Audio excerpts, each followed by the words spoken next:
of the en bloc amendments. The gentleman from Iowa, Mr. Braley, for 5 minutes.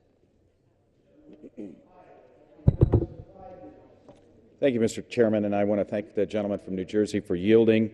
The amendment that I've offered is an amendment that it makes great sense, especially given the enormous costs that American taxpayers have paid for Operation Enduring Freedom and Operation Iraqi Freedom. One of the things that we know is that there is a price for war.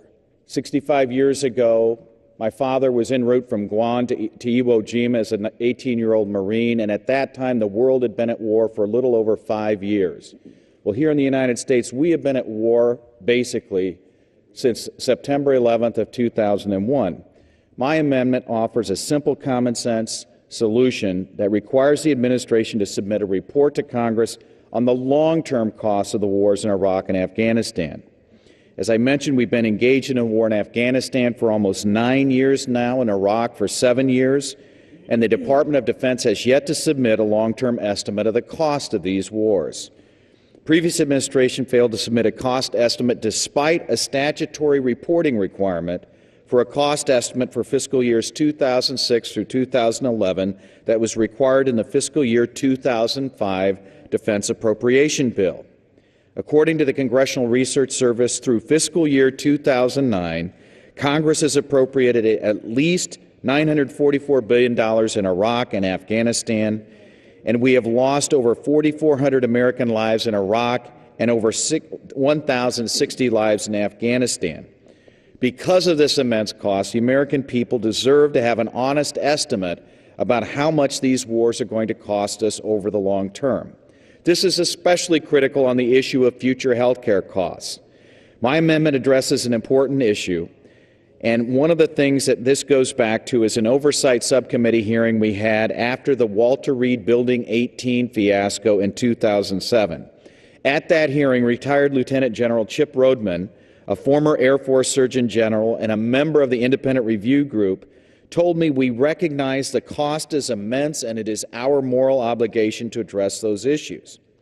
In the Independent Review Group report, the 4 signature injuries of these wars were identified: post-traumatic stress disorder, traumatic brain injury, increased survival of severe burns, and traumatic amputations are the 4 signature wounds. The recovery process for these signature wounds can take months or years and must accommodate recurring delayed manifestations of symptoms, including extended rehabilitation and all the life complications that emerge over time from such trauma. We don't have a good understanding today of how much it's going to cost to take care of these wounded veterans, and we need to acknowledge the true cost. Already over 1,300 service members have suffered amputations as a result of their service in Iraq and Afghanistan, and more than 243,000 have been treated for mental health conditions. Over 129,000 have been diagnosed with post-traumatic stress disorder. These numbers will only continue to grow. We also know that according to the U.S. life tables, Mr. Chairman, the life expectancy of an 18 to 19-year-old male is 58 years. That means almost 60 years of treatment and care for many of these wounded veterans. That's why we need an honest and accurate assessment of the true cost of the war. My amendment requires the President to estimate the number of veterans expected to suffer from these signature wounds and the cost that it's going to take to treat them and provide them with the care they deserve.